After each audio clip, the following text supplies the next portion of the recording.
Hello, ladies and gentlemen. Welcome back to our Human Performance webinars. My name is James Grigson, and today we're incredibly excited to have the AIS return. Our last webinar, which you can see in links below, was with Sailing Australia, and today we're very fortunate to be joined by Diving Australia. So from Diving Australia, we have Adrian Hinchcliffe and Michael Heathington, and from the AIS, we have Owen McLean and Ian Morrow. So thank you all for joining. Today we'll be covering Diving's entire story from their AMS story, basically starting in the early 2010s until now, the monitoring and performance data that they're having into the system, but also their coaching and session planning that they're also putting into the system as well. The trials, the tribulations, the ups, the downs, warts and all. This is a I'm very, very excited for this presentation and very excited to have these four gentlemen with me. So without further ado, gents, if you just want to go through a brief introduction on your role in the organizations in which you serve, and then we can get cracking and get straight into it. Before we do that, sorry, TJ up there for nothing. For those that are joining, please ask questions at any time. I'm more than happy to facilitate answering those questions. And we also will have a Q&A at the end of the session as well. So thank you all, and over to Diving and the AIS.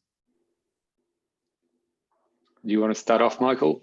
Yeah, I was going to say, I'll probably start off. So as James said, I'm Michael Hetherington. I'm the Performance Services Manager at Diving Australia. I've been with Diving Australia since a long time now. Came 2013, so I've been with Diving for a lot longer than that. I was at the New South Wales Institute of Sport as the head of S&C before that, also looking after diving. So my journey with AMS has been a long one. I've gone all the way back from us collecting data on paper form to various platforms from Excel, from the initial sort of setup of AMS with the AIS, and Ian, I have to give a great thanks to for putting up with me for this long. And so, yeah, look, I'm excited to be here today, and thanks to Fusion Sport for having us, because this has been a really exciting journey, and where we've got to just recently, it's just been an amazing shift, and it's really exciting where we're going to take this, to be honest. Suppose I better jump in next. My name's Adrian Hinchcliffe. I'm the national coach based up in Brisbane as part of our four-pillared system that we have now in Diving Australia. I'm pretty new to the system. I say pretty new. I've nearly been here 4 years. I came after the Rio Olympics, after working with the Brits for about 25 years. Fancied a change. Australia had an opportunity for me, and here I am. My connection to the AMS system, really, just very briefly, something I was interested in when I arrived. I wanted to know how we were monitoring and tracking athletes. Again, we had some high injury rates, which are of concern to us at the moment. And blessed COVID gave me too much time. And I found myself twiddling my thumbs for a few months. So decided to delve in, meet these lovely fellows from the AIS and try something new. So so that's my input, and looking forward to where we take it next. My name's Ian Morrow. So I'm manager of the AMS system. So I've been around since about 2014. We've been working with Smartabase a lot, about 43 of the NSOs around Australia, as well as the 8 institutes and academies. So I think, as James said at the start, there's been a lot of up and downs, a lot of progress back and forth. But this story with diving has been, one of the many success stories to come out of AMS. So very happy to be chatting about it today. Yep, I'll go last. Owen McLean here, and my role is the technical analyst, and I'll work underneath Ian and help the sports and Ian bring what we're going to show you today to life.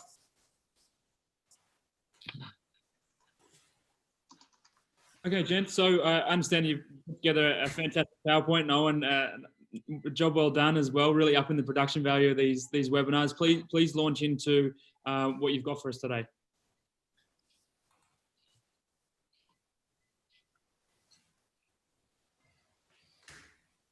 Cool. We might just let you, Michael, you love a chat, so you might as well just start us off. Pleasure to Ian. Yeah, look, as I said before, Ian and I have been involved in the diving load monitoring for a long time. So when I came in, I've been trying to sort of get my head around the sport of diving for a long time. Similar to sailing presentation, load monitoring and tracking of data is a new thing to diving, and it's very different. So when at first glance, it's this number of dives off a board and you think, how hard can that be? But when you actually get to the nuts and bolts of it, there's a lot more. You've got the different boards, springboard and platform. You've got different directions of dive. So my first attempt to sort of capture this data, I probably tackled it more so from a sports science point of view. So I went in, tried to sort of get buy-in by looking at the fact that we don't understand the sport. We need to, calculate how much we're doing. We need to sort of get on top of our injury prevention. And so aside to that, we've actually got a program with the AIS looking at the health or the performance health of our athletes. So as Adi alluded to, we've invested a lot of time and money into understanding the nature of our injuries, the type of injuries we've got. We actually understood the times of year we were getting those injuries, but we really didn't get an idea of where we were at. So the system, unfortunately, as I said, was set up as purely as a sports science type model. With a few of the newer coaches coming on, like Adi himself coming on, and Matt Helm, one of the other national coaches we had, there's a couple of points that came up. As one, obviously, like most sports, we struggled for engagement. So we were, our data sets were probably, flawed at best is probably the best way to put it. We had way too many holes in our data to actually make any reasonable discerning information from it. We also had, I guess, poor coaching uptake at the time as well. And, that was probably an oversight from, the support staff and the way we actually tackled it. And I guess also the limitations of the system at the time. So more recently, since the new coaching group have come on, we've had a few coaches actually take up, we had one making his own system outside in Excel, and we had Adi actually doing the input for his athletes at the time. So Adi sort of jumped on board with trying to understand, I guess, how AMS worked and how we were collecting data and what it actually looked like. So he was actually tracking his athletes for them. And as he said, COVID, so we were actually getting some relatively good buy-in. And I think what COVID did is it actually just created an environment for us all to get together, to bring all the support staff who were already entering data. So it kind of had a bad image as an injury monitoring tool as opposed to a performance tool. And that's where the real shift has come. We've actually directed it. I mean, the core business for us is performance. What are our performance outcomes, and also what are our limitations to performance? What's actually holding us back? So we've actually taken a whole new approach. The coaches are massively engaged in this process now, and more so than I am to some degree, driving the actual way that the information's collected, so that myself, the physios, any of the strength and conditioning staff, performance analysts can actually get that data and actually make meaningful conversation from it. So it's now become more of a coaching tool or a performance tool. So, the shift went from how do we get the loads that we need to understand the sport and actually understand what training is. And I guess Jeff alluded to the fact that, the sailors had to compete for 5 days straight. We're probably a bit the opposite, is how do we actually maintain a high skill sport, high repetition sport to get to competition, and what does our daily training environment look like? So we now actually prescribe within AMS, so our coaching is actually driven through AMS, our coaches write, and our athletes can then we can look at plan versus actual. So I'll let Adi probably jump in a bit more on how that kind of manifested, but I guess the transition from it just being a tool that supposedly just tracked data and didn't get anything back from it, it now actually has the coaches driving it. So the athlete buy-in is so much greater now, because like all sports, you know, our coaches are dictating training, our coaches are prescribing for these athletes. You know, they should be the ones who are actually, you know, using the tool on a day-to-day basis, and that's where we've actually got it to. So our coaches now have a WhatsApp group. The data flow works, you know, through Excel coming into the database. We have templates that can be seen across the sport by the coaches as well. So to say that the transition has been large is probably an understatement. You know, the buy-in we've had, which we can actually show over the last 7 months, has been phenomenal. And the day-to-day communication between staff has now shifted so that the tool is actually becoming, you know, a daily training tool as opposed to just a monitoring tool. And then ultimately, as I said at the beginning, it becomes a performance tool.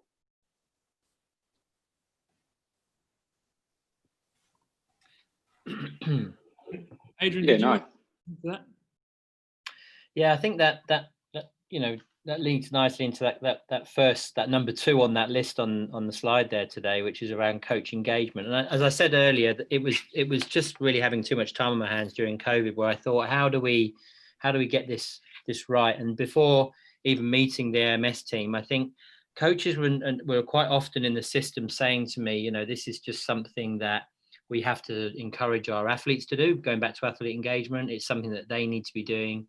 And there was almost a feel for me that coaches were sort of pushing it out the way, and that didn't feel right for me. I think it's something, monitoring for me is something everyone should be hands in and getting their hands dirty with. And so we started with a very small group. Matt was a good example, Matt Helm, because he sort of got me thinking in this space, because he was doing his own Excel spreadsheet version of this. He was interested in trying to track and to find out what his coaching was doing. So I sort of grabbed him and a few others, and we actually went down the road of trying to prescribe inside it. And because what I found myself doing when I experimented with AMS in those early days, just doing it by myself, tracking my athletes in it, and because I wanted to learn the system, what I found myself doing was prescribing my session, running my session, and then sitting upstairs and almost re-inputting what I input on another document over here. So I wanted to kill 2 birds with 1 stone. So what I actually did then is I wanted to find a way, and I asked the AMS team, can we actually move prescription inside the platform? And that was the kicker. Once coaches and then training coaches actually then to write their programs inside, which, you know, from my side of the fence, without understanding the technology, looked pretty easy. So off we went, and then started to on a trial of writing our programs. Once we were able to do that, and I think that arrived nicely with the new app. So, and we engaged a few athletes, as I said at that point. So we engaged athletes to ask them about the new app, and there was lots of feedback about how good it looked, much more modern, much easier to move around it. And suddenly, you know, we were able to prescribe, and the option of turning up with the workout already in their phones, ready to go. It just was simple, and all they needed to do was adjust whether they'd actually done what we'd prescribed, or maybe there was something different, leave a couple of comments, an RPE slide. And at the end of the day, you know, it's only 5 minutes, but we just found it much easier to actually get the athletes on board. Again, like Michael was saying, because we were driving it through our prescription. That was the key. That was the project in the beginning. You know, that was the first thing. We didn't try and do anything else. We knew data would be coming in. We didn't try to interpret it. We just went down that prescription path. I think that was important to note, is that anything to do with what then became of the data in terms of how how we then move that forward and make or get that data interpreted in such a way that coaches then are making valuable decisions on a day-to-day basis about how they're prescribing, or even making plans come to life, is another agenda that comes now. And that's where we're sort of at now. And that's the fun stage, because that then does flick back to some of the primary purposes, which is, you know, do we want to sort of lower injury rates, and like Michael said, do we actually want to understand when our athletes perform at a high level, what did that look like in terms of their build up, and then we can replicate. So there's a number of things now that we're really set up well. Now, we haven't got the whole system on, but we've got a high percentage now of engagement, and there's more to go, but we're baby stepped that. We didn't sort of rush. We started small. We knew the coaches and to be fair, and something I said to Ian and Michael when we first started, I said, let's really target the future as well. There are coaches that work alongside me that have been around the block a few times, very hard to change their ways, and they're probably the most challenging in terms of when you want to make a change like this. Whereas our future, our underpinning, our CISAS coaches, or those that are coming through the system, were very much our target, because at the end of the day, this is for a long-term sustainable change, and the future of coaching obviously is in that sort of second stream as well. So we really targeted the coaches at that level. But it's interesting then to see how interested then the frontline coaches were sort of looking back and seeing they started to raise some eyebrows about what was going on, because they started to see, even just professional looking programs on the deck, or athletes using technology to do their monitoring. So there was a number of very easily quick wins once we had that prescription thing nailed. And Adrian, you'd mentioned a couple of really interesting points there, specifically sort of the old dogs learning new tricks, and you touched a little bit on how that actually transpired. So this is probably one of the hardest things to have happen inside of data management and athlete management systems is getting that coach buy-in. But as you and Michael have articulated, it's crucial for the overall, benefit of the system. Am I interpreting this correctly? Was it the younger coaches and the athletes that then sort of triggered the interest of the more senior coaches to start engaging with the system more? Is that how that went? I think so, yeah. And I still think we're there. We have 4 national coaches, and what I did is I sort of grabbed one of the old dogs and brought them in one at a time. And because I knew that there would be some friction to it, and I wanted to sort of be able to make sure that Michael, Owen, Ian, the team had real, not just finding those young coaches that are going to say yes every time, but those who are going to say, this isn't doing what I need. That needs to change. This isn't functional. This takes too much time. We needed real feedback. And I think we've expanded the group now. And at the moment we're sort of 50 on the national coaches, and there's only 4 of us, we're only 50% in, but underneath we're close to nailing everybody. So that's going to be the last part is just chipping away at those old ones. But we do have, some of that feedback, because we have engaged at that level where, there are coaching, sort of coaching styles and practices that are learned over time, and sometimes something new doesn't fit.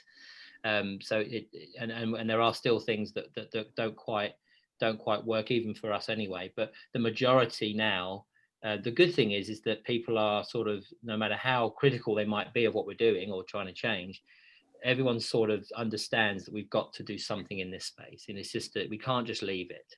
So I think this has just been a very easy way to sell, which is, based around our responsibility as world-class coaches to do our job properly, which is, to make sure we find a way to get data. It's a marginal gain. Without it, our competition is ahead of us.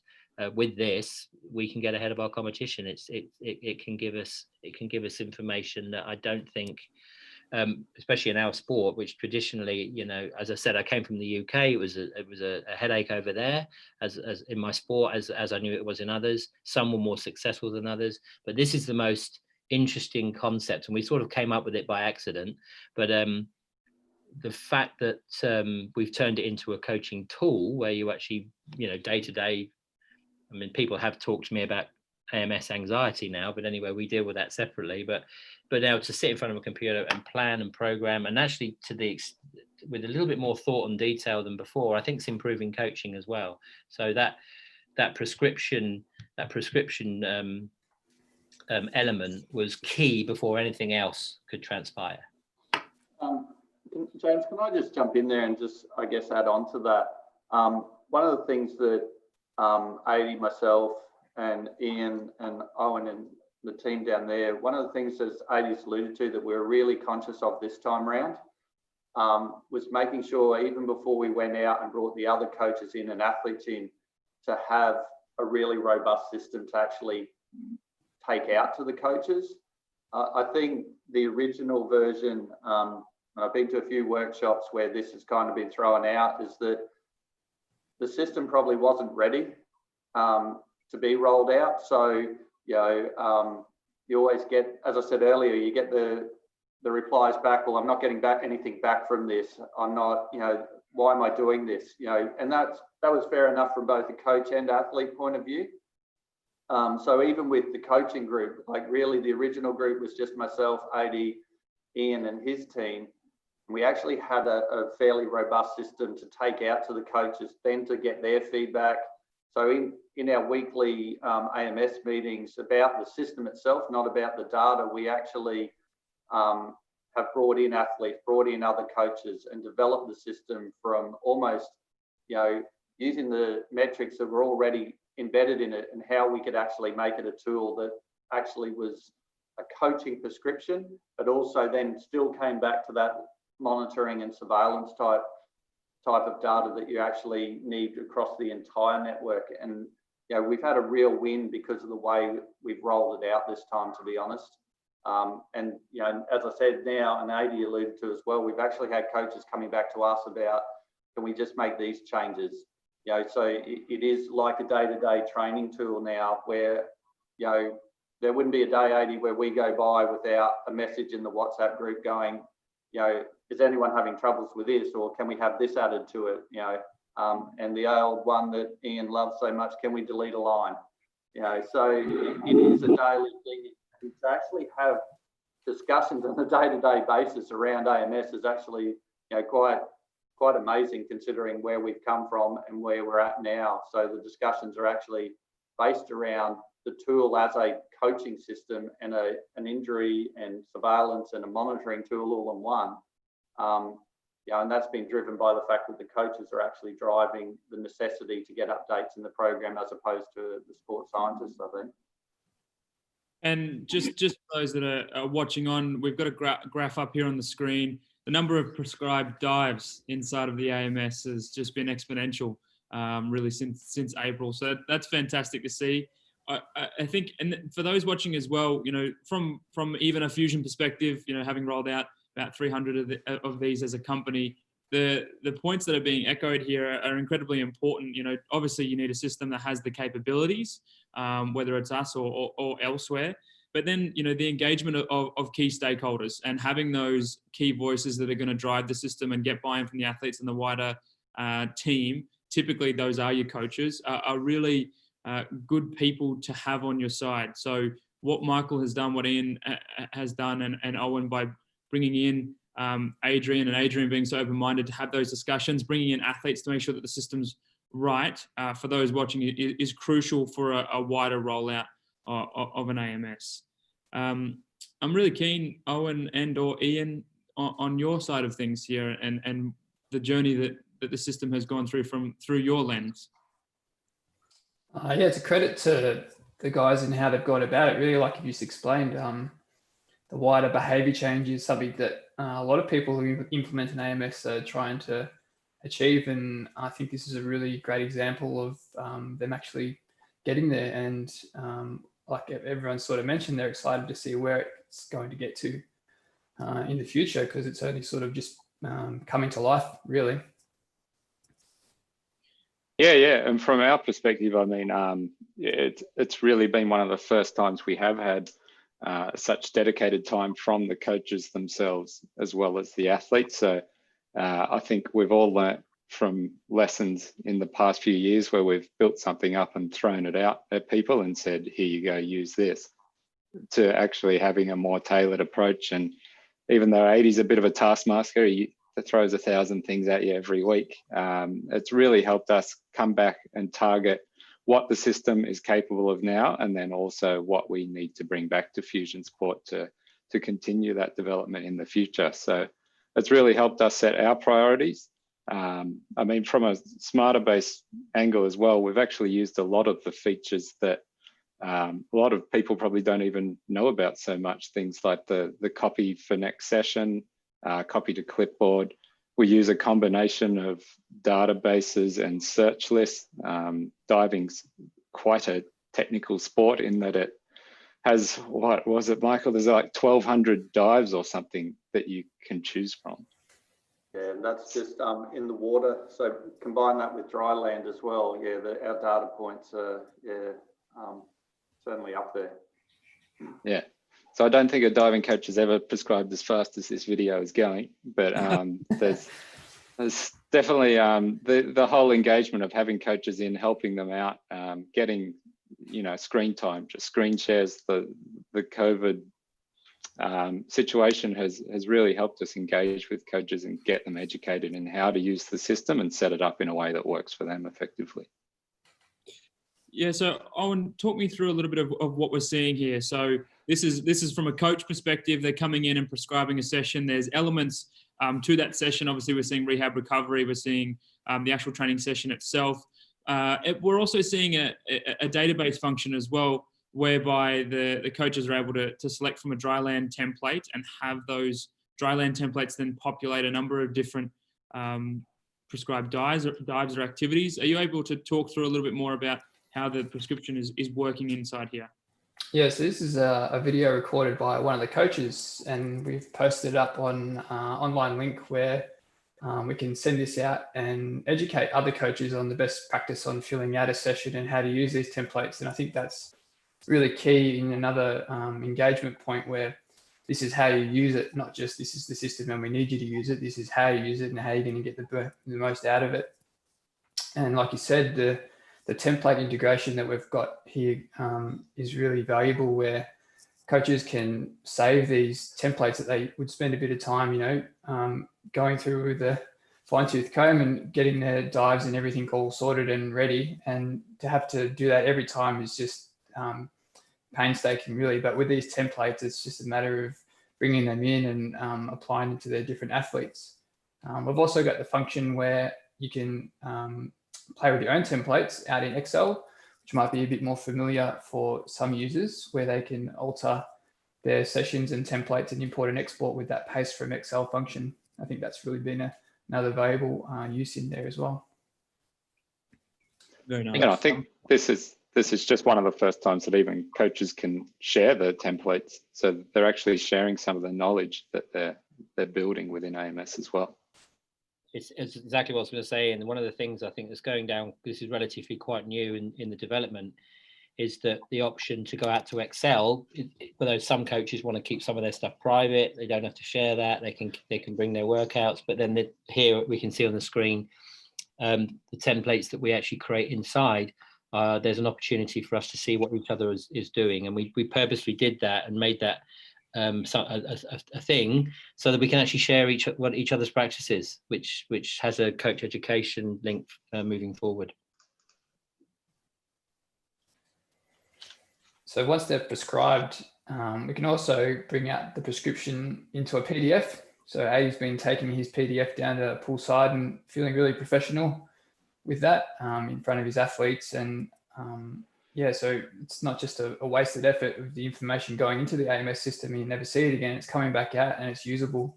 So not only can you PDF it and take it to the pool, you can also see it in this dashboard here, which is the prescription dashboard, where you can change the athlete and the training date, and it populates that training session and also shows the athlete's feedback on their RPEs and any comments. So, Owen, when you say any comments, is that a comment from the coach, or the athlete might be able to comment on the session themselves as well? Yep. At the moment, it's coaches mainly doing the comments, but we've also had instances where athletes providing feedback on how they felt during the session or how their dives went. And yeah, so it can be two-way, which is good. And there was a good example there that we had during COVID, where I used this program where I actually prescribed for an athlete in Melbourne that couldn't get out. And my only means, I used to give him a call on Sunday night just to tee up the week. I prescribed through the AMS system.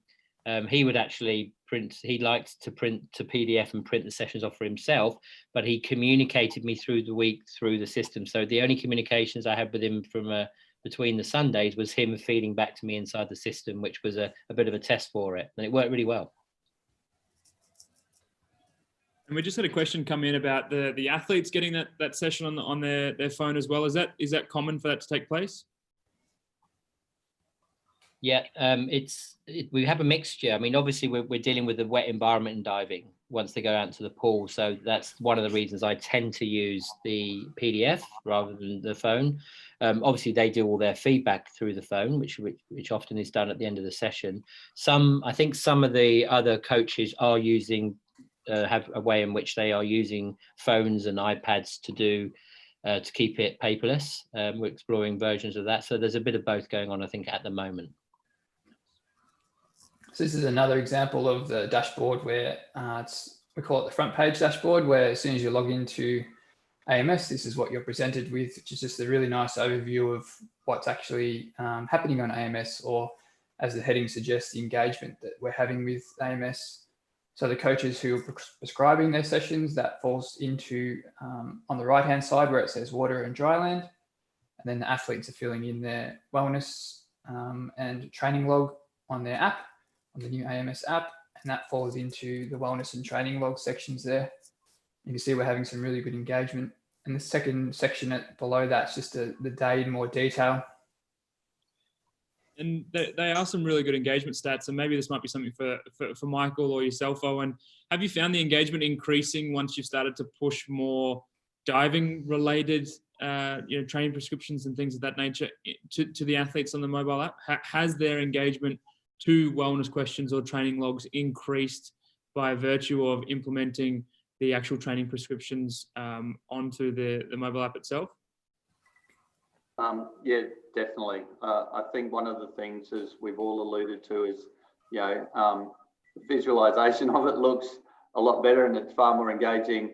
We're dealing with a population, like our divers range from 14, 15 all the way through to about 20. So they live on their phones pretty much 24/7. So accessibility, and now, because the coaches are engaged, because their programs are accessible, not just in paper form or on pool deck, you're actually bringing them into that part of that loop as well, so they feel connected, and they've provided feedback, as we've said as well. So it has been a slow transition, but our engagement over the last couple of months is certainly going up.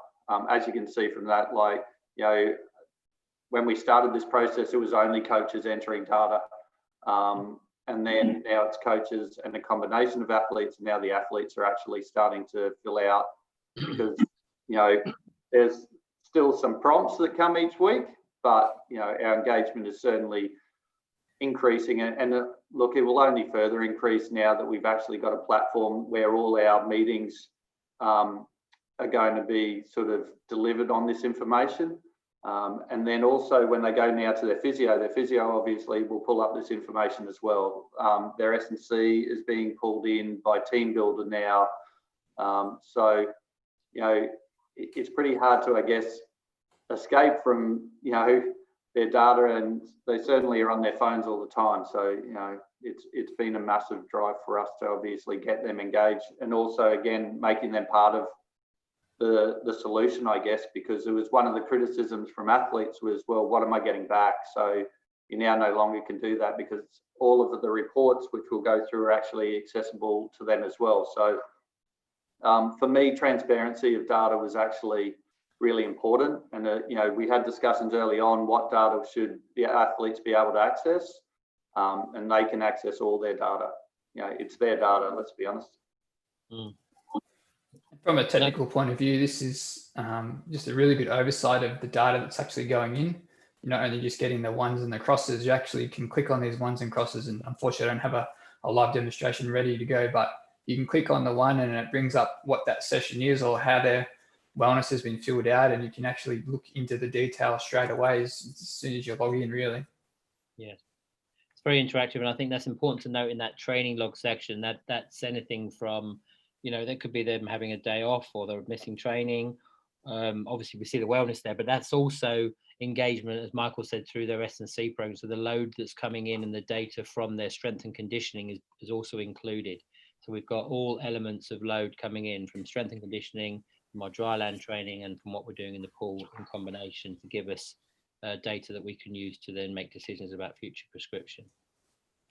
And Owen, I think there's an example of the click through on the next slide potentially, but gents, and I'd love for you to begin to think about, sort of your closing statements on this whole workflow. Owen, I know you have a couple of slides to go through, which I really want to get to as well. For those that are watching, as the gentlemen begin to get together their closing statements, I'd invite you to start asking some questions if you do have those in the Q&A, and we'll put some time aside in 5 minutes to really get to them.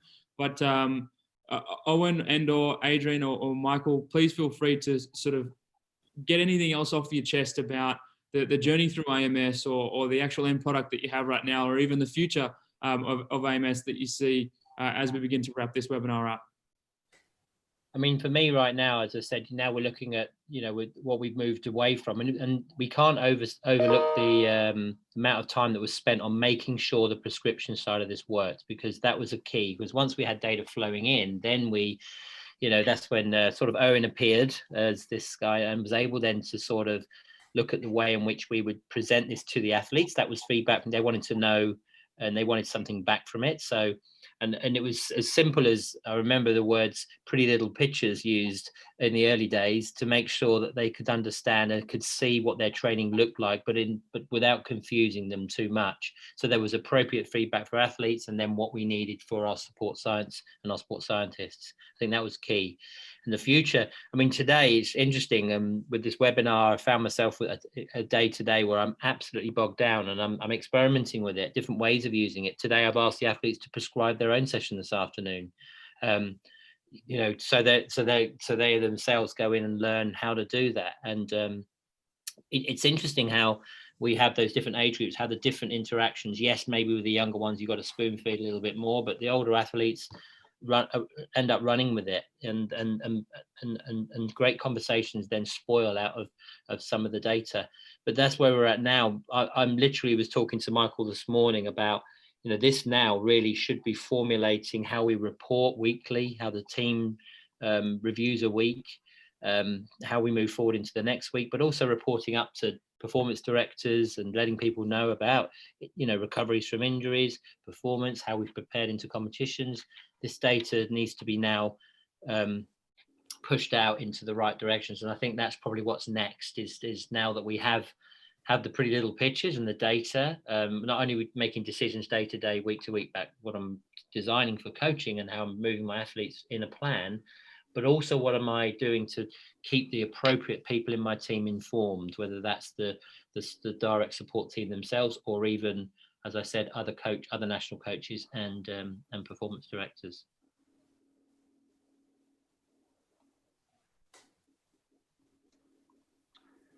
And one thing for me to note on here, that there is some of the training load dashboards that Owen was showing before, the athlete facing ones as well. Like that's one of the biggest themes that the gentlemen have been discussing is the transparency of data.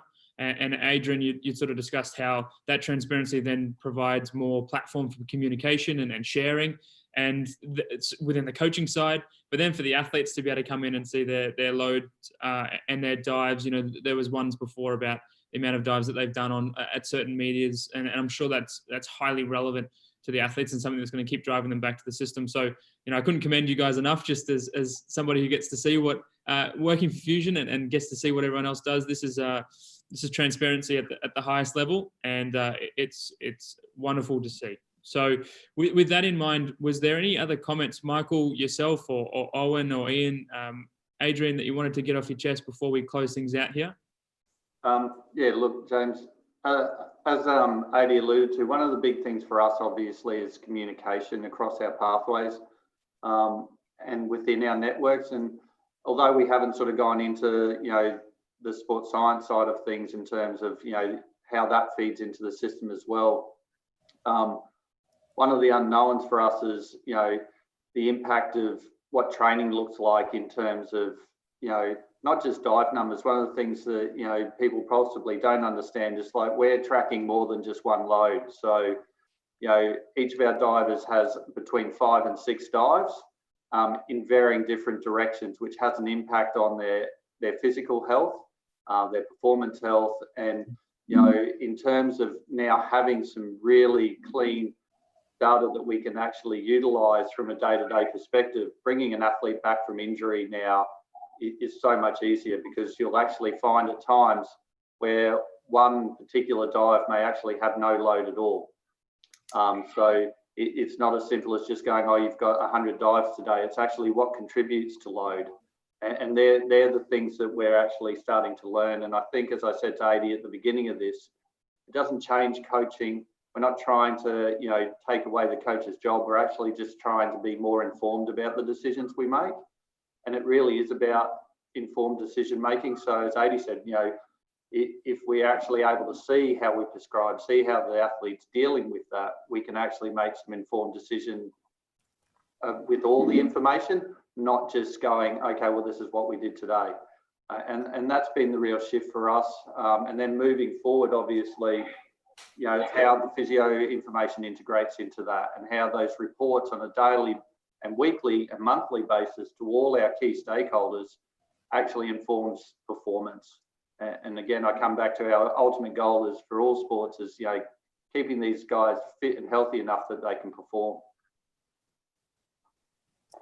I think, like Michael's saying, it's just a really good foundation now that behavior change has been set, and these, you know, data flowing into the right spot and into the one spot is just, it sets them up to take things into the future where we can actually see this tool influencing decision making and coaching, and ultimately performance, I guess.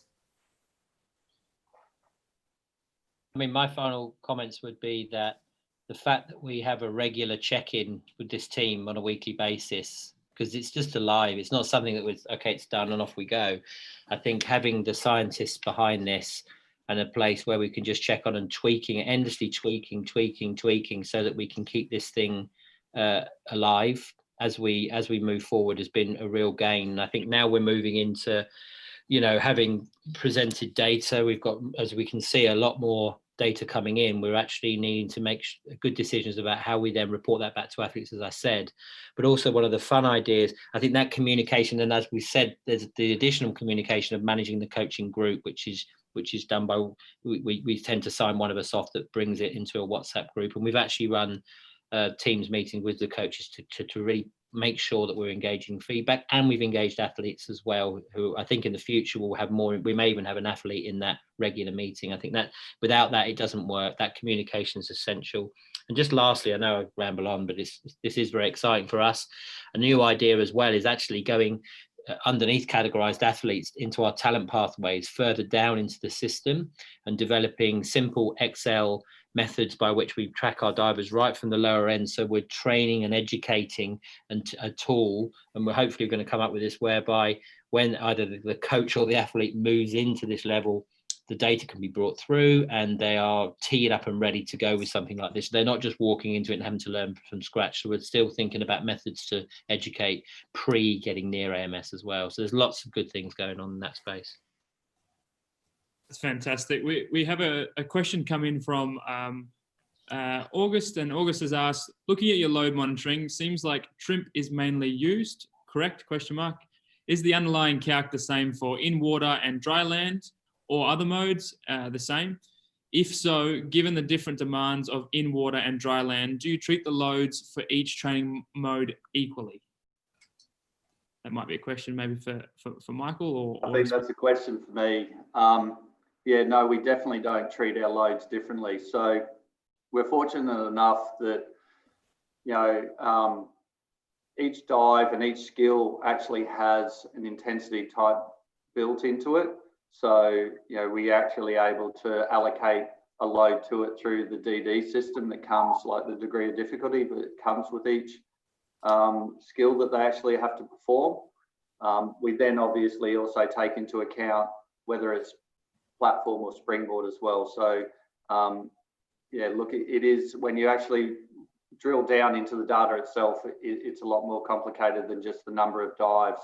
And then we obviously match that up with the athlete's screening process. So we already know where they're susceptible to certain stresses, and then also, from a coach and a physio and from an S&C perspective, different athletes will actually take to different skills. So some of them will twist better than they actually spin. So we actually profile our athletes and then mix the load against that. So definitely we don't treat everything equally for these guys. And that's one thing that I probably haven't mentioned is it's actually individualized to each athlete. So, we can actually track them as individuals. We don't compare them to the group because they are completely different. As I said, we have significantly different age groups and then different types of athletes that lend themselves to different boards and different skill sets. So each prescription model is actually, thankfully enough, can be tailored to each athlete. And I think on that note, I will look to wrap things up. If you have any last questions, please do pop them through. I will make this outro about 30 to 45 seconds. I want to thank Michael Hetherington, Adrian and Owen, and also the quiet Ian Morrow on the call as well for joining. Thank you, Diving. Thank you, the AIS. We really appreciate you guys coming on and sharing. It's something that we value highly, and we do really thank you for coming on. From my point of view, the key sort of takeaways here are, having a system that has the capabilities to do so, but really engaging those key stakeholders. And how can we get key stakeholders in our organization engaged in this platform to create something or to add, the critical eye, as Adrian put it, so we can then push this platform further forward. And then, of course, the transparency of data, which then, as we talked about before, then pushes communication. As I've set up the outro, we have had a question on the note of how important the system is. On that note, how important is the system you use to your ability to individualize the load monitoring? That comes from Anonymous. So maybe, Michael, that's for you. So how important is the system you use to your ability to individualize the load monitoring? For us, it's probably key. Like we're able to, understand how each athlete and each coach prescribes for each athlete.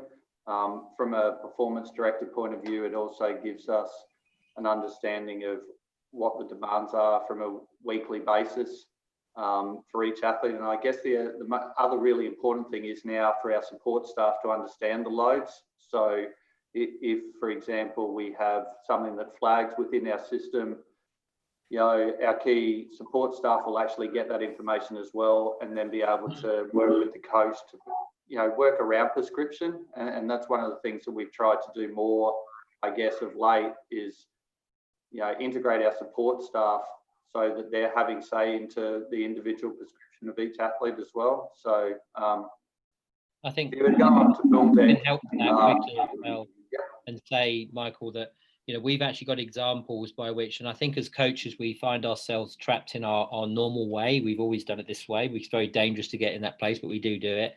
And what the data has enabled us to do in terms of load is actually look at, we've got an athlete right now where we are, doing things differently and new because we have to, because the data's presented elements of load that are just going to re-injure this athlete. So it's forcing us actually to go into a new method by which we'll prepare her for performance, actually cutting elements of training out that we traditionally would have just done because we've always done it.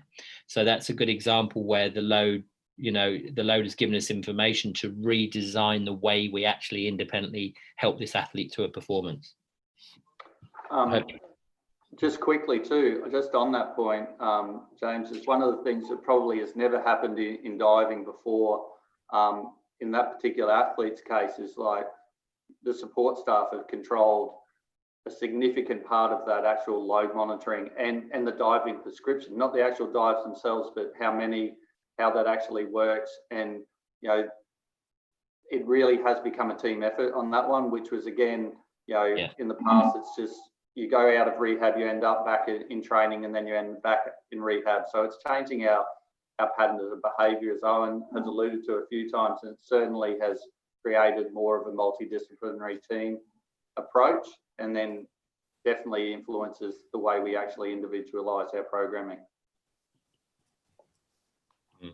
On that note, we haven't had any other questions come in. Diving, thank you again. AIS, thank you again. For everyone watching, if you have any questions, please feel free to email james@fusionsupport.com. We have another few webinars lined up over the next couple of months, and we're really excited to have you join next time. Thank you. Enjoy the rest of your day or night for our overseas friends. Thank you.